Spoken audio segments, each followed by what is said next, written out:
বিসমিল্লাহির রহমানির রহিম। দেশ এবং প্রবাস থেকে এই মুহূর্তে যারা দেখছেন সবাইকে আসসালামু আলাইকুম। আজকে আমি অবস্থান করছি বাংলাদেশের প্রথম বেয়ারিশ হাসপাতালে।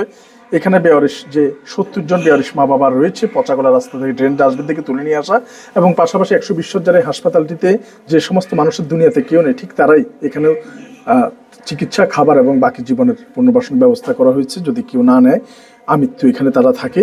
তো এই মানুষগুলো কাউকে বলতেও পারে না, থাকা, খাওয়া, পায়খানা, প্রস্রাব সব কিছু একই বেডের মধ্যে হয়। এই গোসল করা, অন্য খাইয়ে দেওয়া।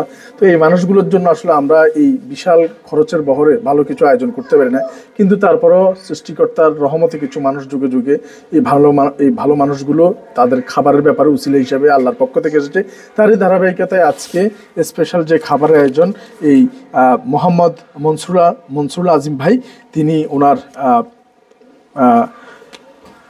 মরহুমা মা হাবিবা সিদ্দিকা আন্টি এবং ওনার মরহুম বাবা এজারুল হক আঙ্কেল, ওনাদের জন্য, ওনাদের রুহের মাগফিরাত বা শান্তি কামনার জন্য আমাদের মনসুরুল আজিম ভাই আজকে সুন্দর আয়োজন করেছে।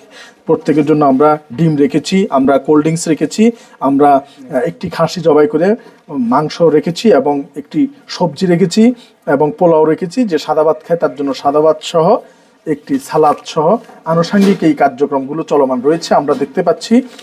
ঠিক আছে, তোমরা শুরু করো। তো এই প্রত্যেককে এই খাবারের আগুলো আল্লাহর পক্ষ থেকে হয়, আল্লাহ উসিলা করে দিয়েছে। আবারও স্পেশালি ধন্যবাদ জানাচ্ছি মোহাম্মদ মনসুরুল আজিম ভাইকে। ইউএসএ ভিসা হয়ে গিয়েছে, আলহামদুলিল্লাহ। ওনার সামনের জীবনটা আরও সুখময়, সুন্দর এবং সুস্থতা নির্ভর হয়।